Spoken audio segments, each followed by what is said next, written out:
our style is fairly unique. We have a very contrarian approach to markets, and I'll explain what we mean by that. We also have a tactical and nimble approach, so we try to take advantage of market dislocations, the likes of which we have just seen in the last few weeks, and we still see very volatile markets in a range of different areas. And then thirdly, we have a focus on capital gains. So we do not invest for income purposes. We invest in order to generate capital gains for you, the investors, and we do that with a regard for how much is the potential upside from each and every one of our securities relative to the potential downside. So very much with a sort of total return mindset or an absolute return mindset, but operating in the framework of a benchmark aware portfolio. So thinking about the potential for capital gains more so than for income. In the most recent period, we have been, as I mentioned, aggressively purchasing securities in the corporate bond marketplace.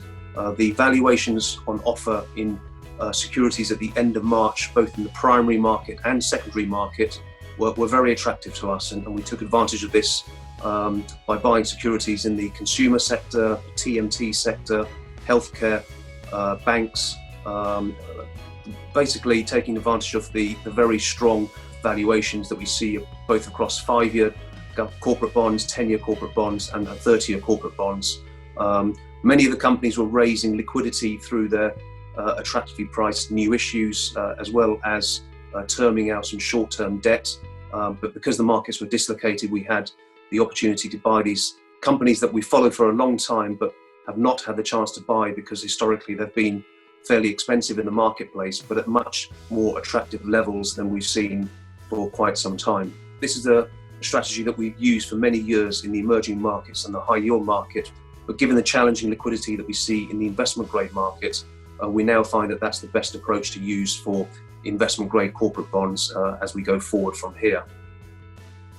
We do think that the capital gains element of the corporate bond market is still there, but obviously the opportunity set is not as large as it was 2 or 3 weeks ago at the end of March and at the start of April, and we look out for opportunities in a range of sectors on a global basis to find those that we think have the best potential for capital gains for our portfolio, and that remains the focus for us managing the fund.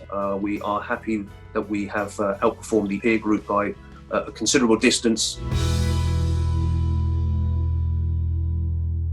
投资一定有风险，基金投资有赚有赔，申购前应详阅公开说明书或投资人须知。